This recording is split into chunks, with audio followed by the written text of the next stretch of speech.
virus, bacterias u otros, son los mismos que van a provocar los problemas de neumonía. Entonces, para que ustedes vean ahí que las localizaciones también acá tienen que ver con alguna patología muy especial, ¿no? Que a veces es pues, como si fuera adyacente, ¿no? Tiene que ver pues con pues, procesos realmente crónicos, procesos realmente que implican siempre una baja, ¿no?, de defensa del paciente y algunas complicaciones también que pueden ser factores de riesgo, ¿no? Uno de ellos es la edad. Y generalmente los virus son los que primeramente que van a ser el gran problema, ¿no?, para nosotros. Acá tienen ustedes los factores, como les mencionaba. Algunos ya son conocidos, esa es una de las cosas también. Esto solamente para observarlo, ¿no? Que son los mismos virus. Rinovirus, adenovirus para influenza, virus sincitial, el ECO, Coxsackie y coronavirus. Que ahorita está dando vueltas por nuestra patria. Los problemas respiratorios, muchos de ellos son por coronavirus. Bueno, uno de los primeros problemas es la sinusitis, que ya lo conocemos, pero ¿cuál es el asunto? Miren lo que esté. Igual, rinovirus, influenza para influenza, y las complicaciones que puede haber, ¿no es cierto? Las complicaciones por bacterias, Staphylococcus aureus, neumococo, enterobacterias. Lo mismo que van a hacer en el aparato respiratorio ya a nivel del parénquima pulmonar, como cuadros de neumonía. En este caso, siempre hay que ser, siempre menciono, ¿no? Que no solamente enamorar glucosa, sino ver la estabilidad, lo que significa las pruebas basales, ¿no? Como sobre creatinina, que es bueno tenerlo presente. ¿De qué se hace en estos casos, no? Un hisopado nasal, se hace cultivo de la secreción, y luego en el Fortis, que se puede hacer también, aparte del cultivo, que el Fortis también es lámina, podemos colorearlo también con RAI y observar si hay eosinófilos. Entonces esto también nos va a ayudar a poder identificar cuál es el cuadro, si es parásito, o sea, también problema alérgico. Hemos encontrado nosotros en varias, no diría una, muchas oportunidades, pero en varias por lo menos, en una secreción de este tipo de ácaros. O sea, había un componente de factor también ambiental, ¿no? Hay que hacer el cultivo, ¿ok? Y como siempre es bueno hacer una imagenología con inmunoglobulina E. La otitis media también, si vemos nosotros ahorita, también igual, son las mismas patologías que se ven. Acá está rinovirus, adenovirus, neumococo, estreptococo, etcétera, hemófilos de influenza, estafilococo, etcétera, hasta hongos. Y en algunos casos que hemos visto también pseudomonas en la otitis externa. Entonces, como le digo, es lo mismo, ¿no? Lo mismo. Acá definitivamente centrándonos más en los pequeños, ¿no?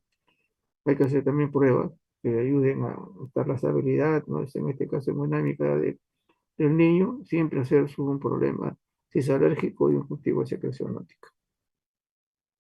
Los mismos gérmenes, los mismos gérmenes. Igualmente aquí, ¿cierto? Acá hay todo lo que pueden ser los causantes de un problema tanto amigdalaro faríngeo. Los mismos virus, las mismas bacterias y también algunos diferentes, pero que se dan, no tan frecuentes, pero se dan. Y no se da cuenta de estos mismos. Ya tenemos como una fuente de estas patologías muchas veces en el aparato respiratorio superior. Le vemos a la amigdalitis, ¿no es cierto? Variedad, etcétera, no solamente para hacer observación. Y acá lo que tenemos que hacer definitivamente es todo, ¿no? Pruebas, glucosa, de lisa de paravirus, cultivo de secreciones de cualquier tipo, Fortis de Gram. Y en caso de los cultivos virales, generalmente no lo hacemos, se hace a través de la reacción en cadena polimerasa molecular. Y se observa en estos casos pues, que no hay compromiso, en este caso pulmonar, ¿no? El electrocardiograma porque hay componentes también de algunos gérmenes que provocan problemas también cardíacos. Otro de los problemas que también respiratorios altos es la hipoglotitis. Y se conoce que el influenza tipo B es también no solamente una infección, sino también provoca la mortalidad en el caso de familia. ¿Dónde adquiere todos estos elementos, ¿no? Patógenos? En la nasofaringe posterior. Donde está la adenoides ahí se colecciona estos tipos de gérmenes y por disminución, pues, el momento inmune aparecen los problemas, como en este caso la epiletitis. Nuevamente colocado, ¿no? La mortalidad de unos 7 hemófilos y también posteriormente sigue también el estreptococo beta. O sea, por eso que estamos repitiendo los mismos gérmenes por estos casos. En adultos se puede encontrar este tipo también de gérmenes, ¿no es cierto?, en esa patología, patógenos, que son lo mismo. En estos casos, muchas veces se realiza el cultivo, ¿no? Y para poder observar esto, porque definitivamente puede llevar hasta otros problemas. Entonces, se observa también los hemocultivos, la patología. En el hemograma, vamos a observar ahí leucocitosis con neutrofilia y hacia la izquierda, como cualquier tipo de infección. Hay que hacer cultivo bacteriano y viral, también es, y el PCR, que es lo que generalmente se ve. A la cara lo que más va a dar es la parte clínica y eso no se niega, ¿no? Estamos hablando solamente de laboratorio. Una imagenología con aniscopía, que eso va a observar que hay ese problema en la glotis. El CRUP también, que es un problema bastante serio, sobre todo en niños, y que tenemos realmente una situación de manejo clínico que a veces con algunas evidencias de signos, ¿no? O síntomas, ya el médico sabe que hay un problema de este tipo. La frecuencia es viral y lo mismo, ¿no? Pero acá la frecuencia mayor es para influencia 1, 2 y 3. En este caso de Cruz. Virus sincitial, influenza y menos frecuentes de herpes y bacterias, entre ellos el estafilococo, etcétera, estafilococo aureus. ¿Se dan cuenta? La idea es observar de que todo esto hay que ver de dónde empieza generalmente el aparato respiratorio superior. También hay procesos alérgicos que tienen que ser agregados también en este caso. Ahora, no solamente porque hay estos cuadros obstructivos, ¿no? Con todas las manifestaciones, sino también que hay que hacer descarte de problemas también que son obstructivos, ¿no? Que otros elementos no tienen nada que ver con la parte infecciosa. Y de todas maneras, en esto, donde hay dificultad respiratoria, hay que hacer, el haga es, aparte de las otras pruebas, serología viral, cultivo, etcétera, hay que hacerle su haga, porque este es un problema bastante serio. Entonces, pasando de esta otorrino, donde los mismos gérmenes son, por eso les mencionaba, vamos a la primera parte, lo que significa ya el aparato propiamente, ¿no? Que nos importa en este caso, ¿no? Este es el área. Y la bronquitis aguda definitivamente es una de las cosas frecuentes, ¿no? Y cuando vemos acá, ahora por ejemplo ha habido bastante de este caso, ¿no? Eh, la situación aguda es después de cualquier resfriado. ¿Y a qué se debe? Igual, rinovirus, coronavirus, adenovirus. Y cuando esto progresa, ya las vías respiratorias inferiores, podemos decir nosotros, el hemófilo está incluido, el neumococo está incluido, o sea, el Staphylococcus pneumoniae, Staphylococcus aureus. Uno empieza y el otro complica, en este caso, ¿no? Y vemos nosotros que hay que también establecer que hay situación de riesgo también, ¿no? Uno de ellos también son los contaminantes, ¿no? Tanto de casa como fuera. ¿Cuándo se puede, decimos que es una bronquitis aguda no complicada? Cuando más o menos esto tiene una, podría decir, ¿no? Un tiempo, ¿no? Un tiempo de permanencia. Pero acá cuando es aguda, pero está complicada y hay manifestaciones netamente, ¿no? Cuando vemos más de 3 semanas, y generalmente es el paciente que tiene alguna complicación, hasta pacientes diabéticos, fiebre, comorbilidades, como decía, adultos mayores. Entonces, esas dos diferencias para este caso es lo mismo género. Igual acá el hemograma, y siempre les menciono las otras pruebas porque ustedes ven ahí que son adultos mayores o que tienen alguna comorbilidad, entonces tiene que haber las pruebas basales necesariamente en este caso. Se hace cultivo de esputo, también poder hacer algunos productos tóxicos, ¿no? Que son ambientales, que también puede ser causa de esto, ¿no? No solamente infeccioso. Si hay una carga de tipo espásmico, ¿no? En este caso semejante al asma, el AGA es importante tenerlo. Igual, me cuenta, en casi todos, el hemoglobina es parte de solicitud del médico y la mecanología. En la bronquitis crónica, que tenemos todas las manifestaciones, ¿no? La obstrucción típica, de todo de fumador, etcétera, siempre está relacionado con el EPOC. Tenemos una bronquitis crónica y un enfisema. Los dos hacen un EPOC. Por eso que cuando uno dice bronquitis crónica, generalmente estamos viendo de que esto ya definitivamente es una EPOC, ¿no? Y vemos nuevamente, ¿no? Cuáles son los gérmenes con mayor frecuencia.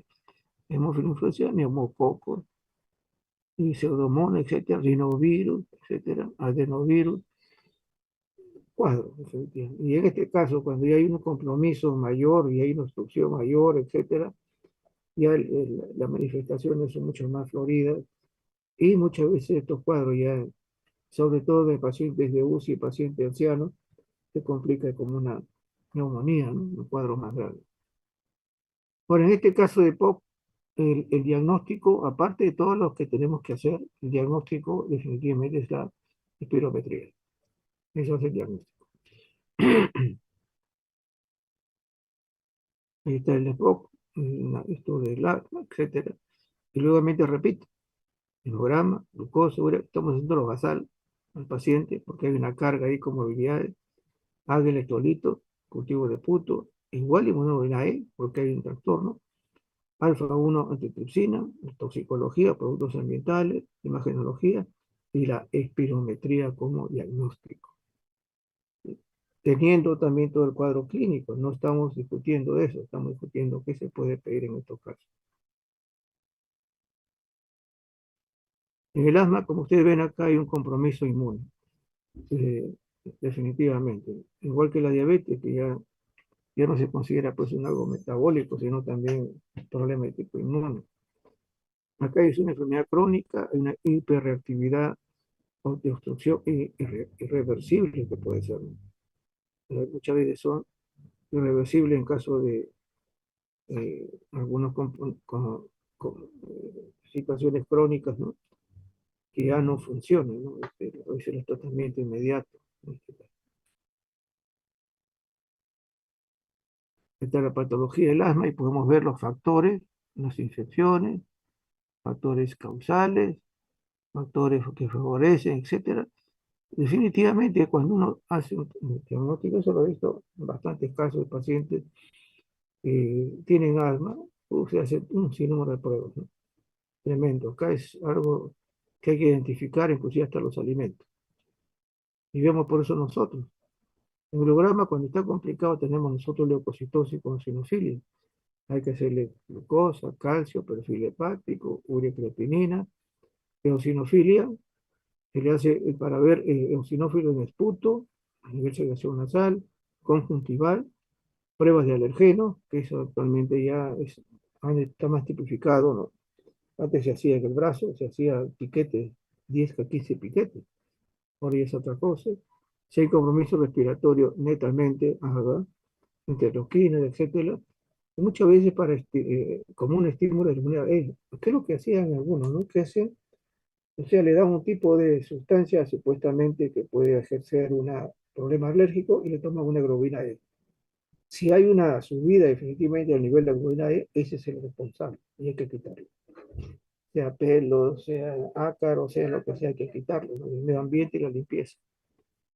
Siempre hay que hacer parásitos porque nosotros hemos visto pacientes, así, pacientes con cuadro asmático y que siempre estaba tratando, se encontraron ácaros en los que inclusive estaba haciendo ciclología. Entonces uno tiene que, cultivo de puto y perimetría también igual para valorar. Acá la complicación es que hay que pedir muchas más cosas para determinar qué alergeno es. Por eso que acá en los casos es siempre determinar sustancias, polvo, papeles, medio ambiente, el cigarrillo, que puede ser también algo que provoque esto. Bueno, aquí con la neumonía. La neumonía ya usted conoce un cuadro definitivamente mucho más de complicación y solamente rememorando, ¿no? Lo que ha pasado con esta pandemia. La pandemia definitivamente ha sido una de las cosas que si no hemos aprendido ahí, que estos cuadros neumónicos empezaron siempre con una virosis, es así, y se complicaron luego con una de los gérmenes mucho más eh, de resistencia, ¿no? Que es la pseudomonas. Lesión inflamatoria, aspiración de secreción, ahí está, por eso dice, ¿no? ¿Aspiración de qué? Secreciones orofaringeas. Recuerden esto, puede ser generalmente paciente que está en estado postrado, paciente anciano, paciente de UCI, niños pequeños, etcétera, y que provoca esto porque tiene un cuadro respiratorio alto frecuente. Y ahí tenemos nosotros algunas consideraciones también, lo que es agudo, etcétera. Ahora, la neumonía puede ser poliemática, ¿sí? De otros lugares, ¿sí? Muy distantes, y también por contigüidad, como he visto acá en la situación. Hay una alteración de la defensa mecánica, celular y humoral. Y esto también es porque hay excesivos gérmenes que prácticamente bloquean todas estas acciones, ¿no? Hay una neumonía típica y atípica que ustedes ya deben conocerlo mejor que yo. Acá tenemos nosotros también los causales, ¿no es cierto?, de una neumonía y algunas evidencias también clínicas, ¿no? Y hay compromiso, ¿no? Definitivamente central también. Porque la neumonía no solamente es un cuadro respiratorio, sino también un cuadro a nivel general.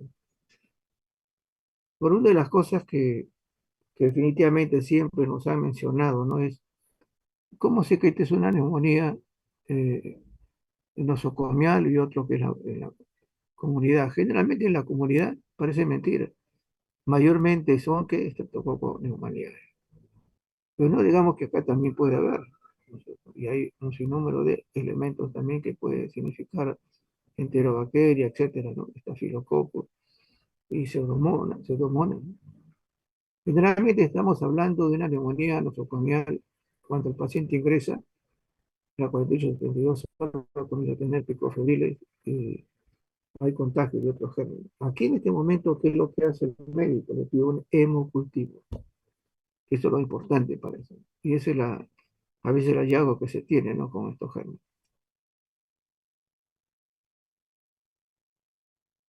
Acá, por ejemplo, podemos ver principales agentes, ¿no? De pacientes que tienen un compromiso inmune. La pseudomonas, desgraciadamente, está siempre a la cabeza. Estreptococcus aureus, enterobacterias. Quizás estos son los tres que frecuentemente provocan mayor daño en estos pacientes, ¿no? Generalmente son pacientes que están pues hospitalizados y a veces algunos están con respiración mecánica.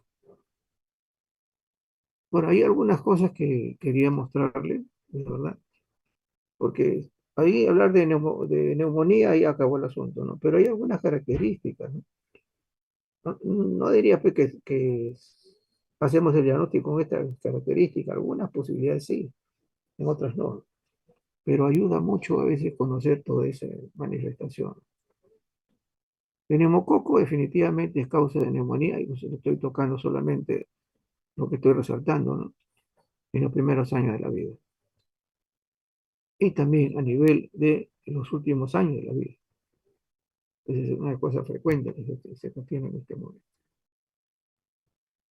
El hemófilo influenza, que es lo que definitivamente nos interesa conocer, ¿no? Es el tipo B. Se asocia no solamente a problemas respiratorios, sino también se hace invasivo a estos niveles. Entonces hay un cuadro que llega a ser una sepsis, ¿no? En ese caso. Pero hay también neumonías por hemófilos que no se pueden tipificar porque tienen bastantes serotipos, no solamente los C que conocemos. Entonces, esto sí es importante tenerlo presente si es que hacen el diagnóstico. ¿Esto de dónde? De la flora vital de la vía aérea superior. ¿Se dan cuenta? ¿En qué casos? Recuerden esto, siempre vamos a verlo en el AS extremos o cuando hay algún compromiso inmune. Eso es lo importante conocer. El estafilococo aureus, definitivamente la situación grave es que es una neumonía de rápida progresión. Las formas graves se van a acompañar, y esto también se observa no solamente, sino también en las placas de imagenología. Se acompaña de empiema, abscesos y neumatoceles. Con frecuencia es lo que se observa en este germen a nivel pulmonar.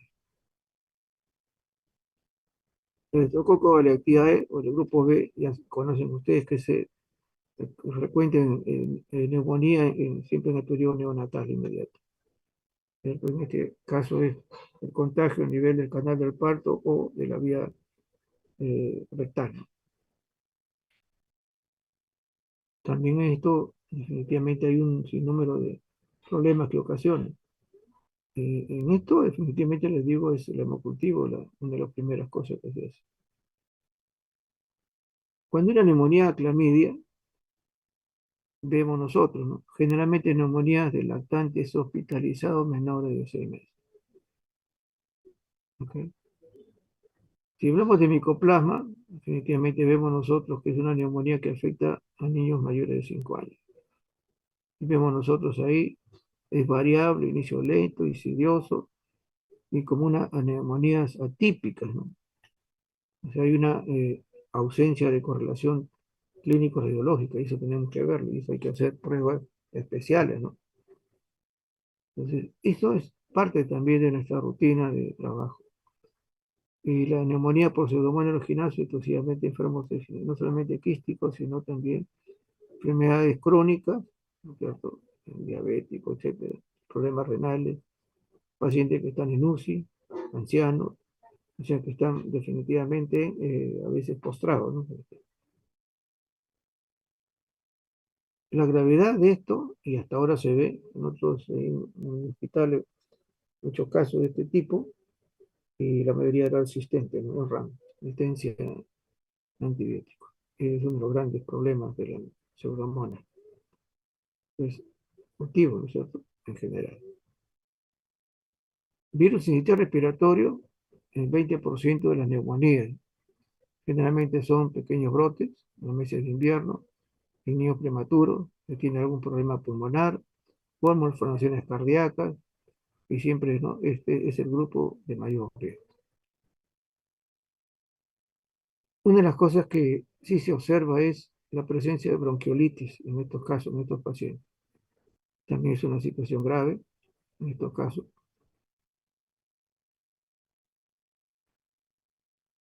Y si hay bronquiolitis y hay un cuadro de neumonía complicado, agravado, va a haber definitivamente un cuadro gravísimo en estos niños.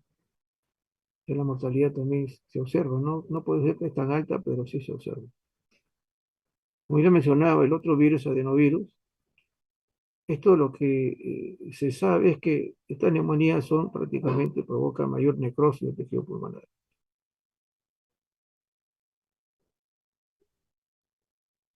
Y esta neumopatía pues tiene una característica de la gravedad y fulminantemente aguda. Otras neumonías también que tienen que ver con nuestra realidad de sarampión y varicela. En algunos casos ha habido esto, ¿no? Pero se han traído, no se ha vacunado, etcétera. No se conoce la casuística, pero sí ha habido casos en nosotros, ¿no? Y también la varicela. Y esto, si hay una neumonía de este tipo es porque hay un compromiso también neumonía. Acá definitivamente originan las neumonías graves, ¿no? La ventaja de esto es que hay vacunas, pero definitivamente hay que realizarla con el tiempo suficiente para poder brindarle la defensa necesaria.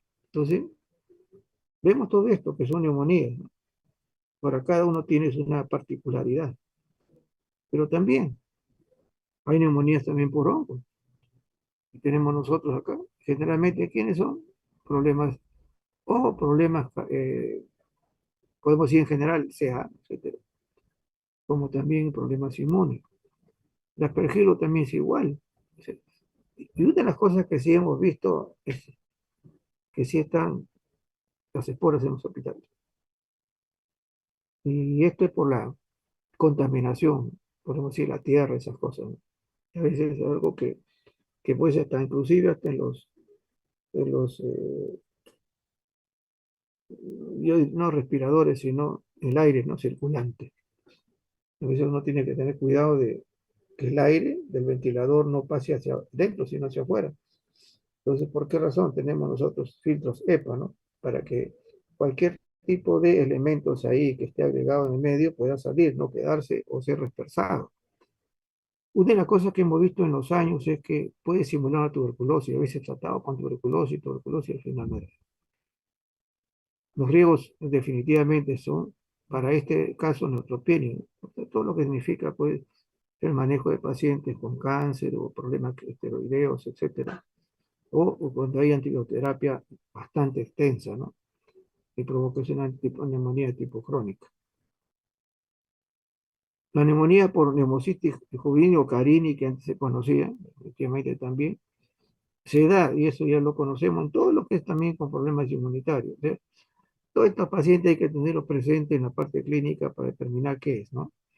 Recuerden que muchos de estos elementos se puede utilizar, manejar, pero en otros hay que hacerle, eh, definitivamente hay que hacer otras pruebas especiales, ¿no? ¿En qué caso? Pacientes con cáncer, con SIDA, que realmente hemos visto esto bastante, que tengan con trasplante, ¿qué hay que hacerle, no? Hay que hacer definitivamente un lavado bronquial, con eso se cultiva, algunas veces la biopsia de pulmón dirigida, radiografía, imagenología, el examen de esputo, hemograma, el nivel de beta-glucano, que es un elemento que está en la membrana de los hongos, que es importante tenerlo presente, y el líquido lavado de una broncoscopía.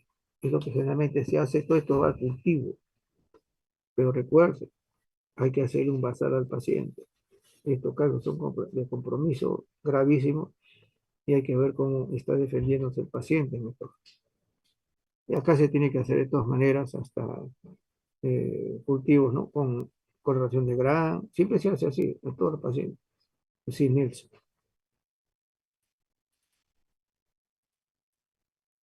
Y en general, podemos nosotros decir, ¿no? Hay que hacer hemograma, y le digo, ¿no? Los basales siempre, glucosa, urea creatinina, AGA, cultivo de esputo, Gram y BK, eso es lo frecuente, cultivo del aspirado bronquial, estudio de derrame pleural si es que hubiera en estos casos el paciente, se hace igual citoquímico como el cultivo. El hemocultivo generalmente se piden dos, y siempre al comienzo se pide, y luego a veces los dejan hasta después, hasta 6 horas después, ¿no? Tomándole otro. Y ya uno puede descubrir inmediatamente esa corrida, ¿no? A nivel de estos gérmenes a otro nivel, otro orgánico. Lo mencionaba, ¿no? No todo esto se puede utilizar para el diagnóstico. Hay una serología netamente para micoplasma y angiogeniela, que también es parte, pero la mayoría de los virus que nosotros estamos viendo acá tipificados no solamente es bacteria, tenemos que hacerlo en biología molecular, reacción en cadena polimerasa. Y cualquier imagenología, sea radiología de tórax o lo que el médico ahorita mucho pide taco, esa resonancia, hay que hacerlo. En todo cual está normal. Por una de las cosas que realmente llamó la atención, yo me preguntaba, ¿no? Y en parásitos, y la verdad, en los parásitos también. O sea, hay compromiso respiratorio con los parásitos, sí, y algunos hacen una neumonitis. Algunos lo califican así como una neumonía eosinofílica, aunque también se da esto en enfermedades autoinmunes, ¿no? Pero se presenta, ¿no? En algunos. Y vemos acá algunos de los mencionados, ¿no? A veces conocemos más el Ascaris. Y ahí tenemos una variedad tremenda también. Y ahí vemos nosotros, hay una reacción hipersensibilidad, lo hay. Hay invasión directa de la pleura, al parénquima pulmonar, también lo hay. Secundariamente, a transmisión de otro órgano, también lo hay. Grado de afectación respiratoria dependerá de la característica del parásito, también se observa. Y esto es lo que algunos mencionan como una neumonía eosinofílica, que generalmente se ve más en autoinmune, pero también en parásitos. Entonces, ¿qué hay que hacer con estos pacientes? Igual hacerle toda una subasal, y eso no hay que dejarlo de lado. ¿Por qué? Y hacer su examen de heces, etcétera, porque es importante. Son cuadros que definitivamente algunos Algunos como parásitos son frecuentes en pacientes con inmunodeficiencia. Entonces hay que hacerle todo igual. Ahora, el último acápite para nosotros es el derrame pleural. Acá yo sé que hay bastante, ¿no? Literatura que se ha dado, pero este es quizás igual que el icosafenolide, hay que tenerle presente también algunas consideraciones. No todos estos procesos se hacen derrame, pero si hay derrame hay que hacer estos estudios. Los cuadros, nuevamente, los cuadros de neumonía, yo siempre les coloco ahí, ¿no es cierto? ¿Qué es lo que sí deben de tener presente, ¿no? Sobre todo en estos casos? Hay de todo tipo, y todos son de una fuente, ¿no? Orofaringe. Y todos pueden ser pacientes comprometidos, todos pueden ser pacientes ancianos, todos son pacientes que están en UCI o de edad extrema también, como decimos nosotros. Y los primeros cuadros son de tipo viral. Eso es lo que tenemos que tener presente también. Entonces, y los virus no se cultivan, normalmente se hacen pruebas de biología molecular. Entonces, el derrame pleural, nosotros podemos tener, ¿no? Y conocemos la clínica, ya sabemos, ¿no? Percutir, etcétera, etcétera. Vemos nosotros radiografía, hacemos la toracocentesis, podemos hacer biopsia pleura, y luego hacemos también el seguimiento, ¿no? A ver si esto ha sido, como decir, el tratamiento ha sido efectivo y está bajando los niveles, ¿no es cierto? Y tiene complicaciones mayores. Entonces, esto es lo que definitivamente tiene que hacerse en un derrame pleural. Por otra de las cosas que siempre los alumnos mencionan, ¿no? Y uno tiene que a veces tratar de ubicar también la situación, ¿no? Este es trasudado, exudado. Y quizás puede significar esto una manera de ingresar a qué nivel hay, ¿no? Uno, bueno, cuando está exudado es propiamente parenquimal, el otro caso, pero no necesariamente, la mayoría sí. Pero, ¿cuál es el asunto? Hay un líquido color amarillo, el líquido pleural, pero puede ser también tener patología extrapulmonar, ¿no? Hepática, que hemos visto acá, cardíaca o renal. También puede haber eso en nuestra ciudad, generalmente. Y vemos nosotros algunas consideraciones, ¿ok? Que son lo que llaman algunas consideraciones de lo que es, que dice los criterios de Lai, ¿no?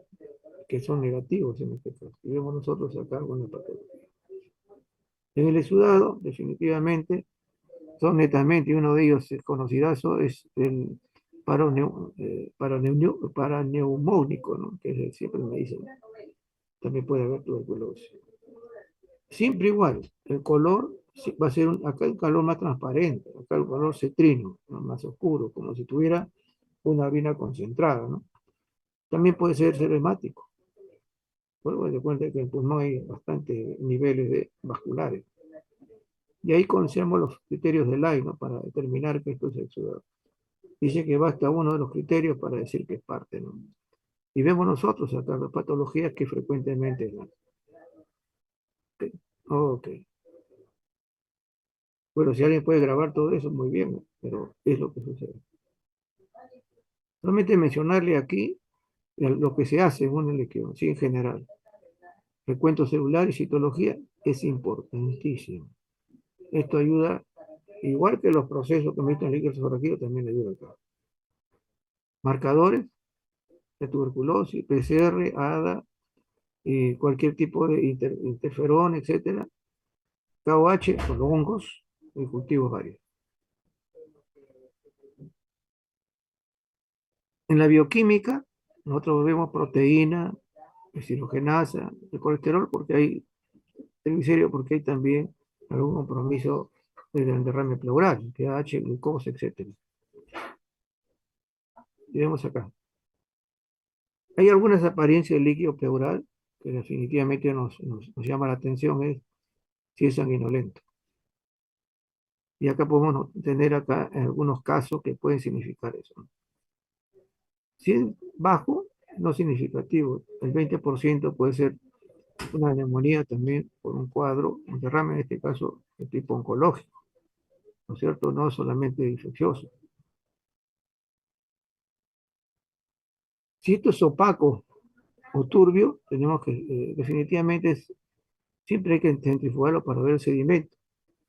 Y la capa superficial es turbia, ¿no es cierto? Altos niveles de lípidos. Si vemos nosotros un sobrenadante turbio, niveles de triglicéridos también puede haber, y vemos acá, ¿no?, los tórax que puede haber también en estos pacientes. Pero si aparte del color vemos un olor pútrido, esto es anaerobio. Y eso lo observamos nosotros. Se nos entregan los líquidos a veces. Ya en primer inicio ustedes están viendo el color y el olor. Nosotros pasa, ya sabemos que es un anaerobio. Generalmente tienen el olor putrefáctico en este caso. Entonces ya tenemos la primera área de lo que significa el derrame pleural. Acá para juntar todo, ¿no? Para no, yo creo que esto es lo más evidente. Si es bacteriano, por el morfo nuclear, como hemos visto nosotros, ¿no es cierto? Hemos visto en lo que significa el líquido cefalorraquídeo. El pH también utiliza muy bien, en este caso, la glucosa baja como cuadro celular siempre va a bajar. Y el distintivo va a ser pues, el cultivo microbiológico. Tuberculosis también. Mayormente son ¿qué? Mononucleares. ¿Ok? Vemos también la variedad de pH. Debe haber también menor del suero, que recuerda está también igual bajo como este. Acá se puede hacer algunos casos, ¿no? Si que no hay una evidencia mayor, ¿no?, el cultivo y también la biopsia dirigida. Si es un proceso maligno, que hemos visto que es sangrante, vamos a ver esto, pero si es maligno estamos hablando pues de cuadros CA, ¿no? En este caso carcinoma, algunas cosas. Y acá vemos nosotros que los dos también igual puede estar bajo o igual. Acá definitivamente hay que hacer el biopsia y una citología. Y a veces esa citología lo hacemos en esputo. O lavado, también igual. Lavado bronquial. Y eso lo hace patología, no nosotros. Tenemos el embolismo, igual acá hay unos componentes. El algo evidente va a ser que el cuadro clínico. Y algunas otras consideraciones. Para nosotros nos interesan las primeras. Bueno, acá está prácticamente todo lo que se va a significar lo que van a hacer ustedes. Deshidrogenasa, la glucosa, pH, test de ADA, en este caso para tuberculosis generalmente, la milasa también. Si hay alguna de estas posibilidades también de diagnóstico, y te dan cuenta, péptido, te dan cuenta, insuficiencia cardíaca. Si a los cuadros de derrame, esto ayuda mucho a hacer el diagnóstico. Esto sí es un cuadro interesante que debemos tenerlo presente. Y acá están las células, ¿no? Si hay hematíes, estamos hablando de motora, neoplasia, tuberculosis, hay linfocitos, hemos mencionado, polimorfos, si son bacterianos, generalmente también tuberculosis al comienzo, células malignas, presente de neoplasia, etcétera, mesoteliales, descartar también posible tuberculosis. Son células específicas ahí que pleural. Acá solamente es mencionar el tipo de paraneumónico, ¿no?, con derrame y con empiema. Se dan cuenta que en caso de esto, igual que el estafilococo, tienen algunas particularidades, ¿no? Pero la mayoría de casos hay citología abundante, esto, la citologenasa igual tiene que estar presente, ¿no? En este caso, glucosa también baja en los dos, quizás en el empiema por el mayor elementos de gérmenes ahí habiendo. El cultivo en este caso, cuando es un derrame simple, es negativo, generalmente no es de tipo infeccioso, pero en este caso sí es positivo. Este es la tuberculosis. Acá generalmente ya lo hemos visto, sino para que no olvidarlo, ¿no? Y acá lo que interesa es justamente es el cuadro de mononucleares, ¿no? Eso es lo que mayormente. El color amarillo, la glucosa, las proteínas siempre van a estar presentes en cualquier tipo de infecciones. Y también acá se tiene que utilizar la test de ADA, ¿no?, para determinar. Acá hay algunos gérmenes, solamente para mostrarles, ¿no es cierto? Algunos gérmenes, los compromisos, etcétera. Así que hay cosas interesantes, ¿no? Cosas interesantes. Y esta es la bibliografía. Entonces, ¿qué es lo que debemos nosotros darnos a entender en todo esto? Es esto. Este de acá es importantísimo tenerlo presente. Ya como una situación de ver el diagnóstico de todos los gérmenes es por continuidad de un factor nasofaringeo. siempre hay una complicación. Generalmente los pacientes de UCI, generalmente, no digo que soy todo, pero generalmente la pseudomonas es característica. También puede haber en estos casos anaerobios en estas situaciones. Es lo que tienen que ustedes manejarlo, ¿no? Eso es lo que entregamos nosotros el informe citoquímico y aquí ayuda mucho esta manifestación de lo que hemos visto en líquidos aquí, polimorfos nucleares, y después una pregunta de examen, y algunos no la han contestado. Polimorfos nucleares, el líquido cefalorraquídeo con esa manifestación, esto era una bacteriana. Mononuclear siempre estamos pensando en una tuberculosis primero y luego un virus. ¿Ok? Entonces, esto es algo interesante, definitivamente que ya nos lleva a nosotros a no solamente pensar que es un cuadro bacteriano, sino un sinnúmero de elementos que son, que nos va a mostrar de que hay, ¿no? Otro tipo de patología también de rama pleural, no solamente bacteriano, hay hongos, ¿no? Y uno de ellos, como le digo, fue la perfilo que en pacientes años atrás lo trataba como si fuera tuberculosis, al final era otra cosa, ¿no? Entonces, ahí es. Ok, acá nos quedamos también, jóvenes, a pesar de ser algo, ¿no?, que lo conocemos, recuerden que los virus que tenemos nosotros, ahí en esta patología, solamente se hace con diagnóstico, salvo algunos, los adenovirus, por ejemplo, puede ser prueba rápida, la mayoría tiene que hacerse biología molecular. O sea, no hay otra forma de diagnosticarlo, ¿no? Las bacterianas definitivamente son cultivos rutinarios. Y en el caso de neumonía, generalmente cuando hay estos cuadros, el médico siempre va a pedir su hemocultivo. Es lo que tenemos que presentar. ¿Ok? Ok.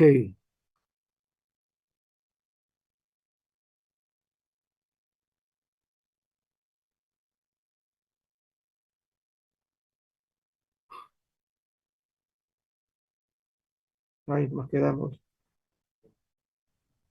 Gracias, doctor. Gracias, doctor. Hasta Buenas luego. noches. Gracias, doctor. Hasta Buenas luego. noches. Gracias,